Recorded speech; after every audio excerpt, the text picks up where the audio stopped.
L'heure est grave au Sénégal après le report des élections par Macky Sall. Son épouse dévoile les réelles intentions de son mari suite au report des élections. Le Sénégal s'enfonce dans la crise après que la répression de manifestations a fait 2 morts. Le report de l'élection présidentielle continue d'indigner la population. Le Sénégal s'enfonce samedi 10 février dans la crise après la répression de manifestations au cours desquelles 2 jeunes hommes ont été tués. La répression de vendredi a suscité une vague de contestation dans l'opposition. Nous prenons à témoin la communauté régionale et internationale face aux dérives de ce pouvoir finissant, fin de citation, du président Macky Sall a réagi Khalifa Sall, l'un des principaux candidats à la présidentielle. Thierno Alassane Sall, un autre candidat, a protesté sur X contre la répression brutale inacceptable.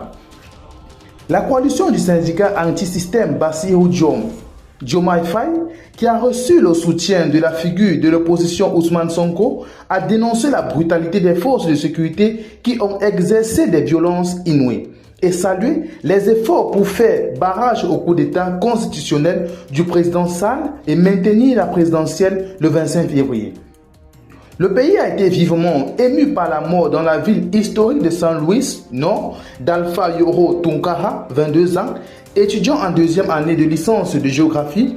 Des centaines d'étudiants de l'université Gaston Berger, où ils étudiaient, ont veillé dans la nuit de vendredi samedi priant pour lui. Il était non seulement un brillant étudiant, mais aussi un camarade aimé et respecté. Sa présence chaleureuse et son soutien enthousiasme contagieux manqueront à tous ceux qui ont eu la chance de le connaître, fin de citation, a écrit Cheikh Amadou Bamba Diouf, président du club de géographie de l'université. Les circonstances de sa mort ne sont pas encore connues, mais une enquête a été ouverte, a annoncé le procureur de la République de Saint-Louis. Le ministre de l'Intérieur a affirmé dans un communiqué que les forces de défense et de sécurité ne sont pas intervenues dans les camps universitaires où le décès est survenu.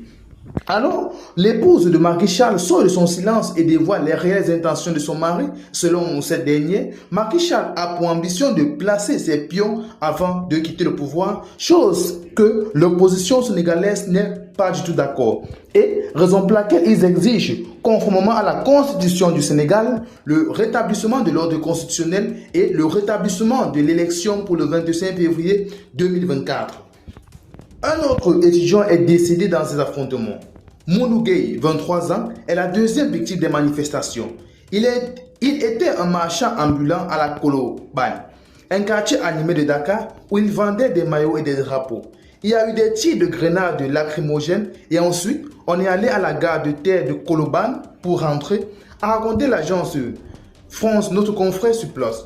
C'est là-bas qu'un gendarme lui a tiré une balle réelle au ventre. A-t-il affirmé? C'est moi qui lui ai tenu son sac quand il est tombé, a-t-il dit.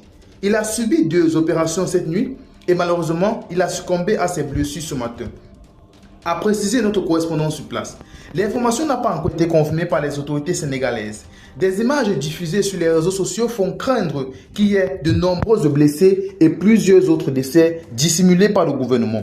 Quoi qu'il en soit, Macky Sall a l'obligation, selon l'ambassade des États-Unis au Sénégal, de rétablir les élections pour le 25 février, date à laquelle l'élection a été initialement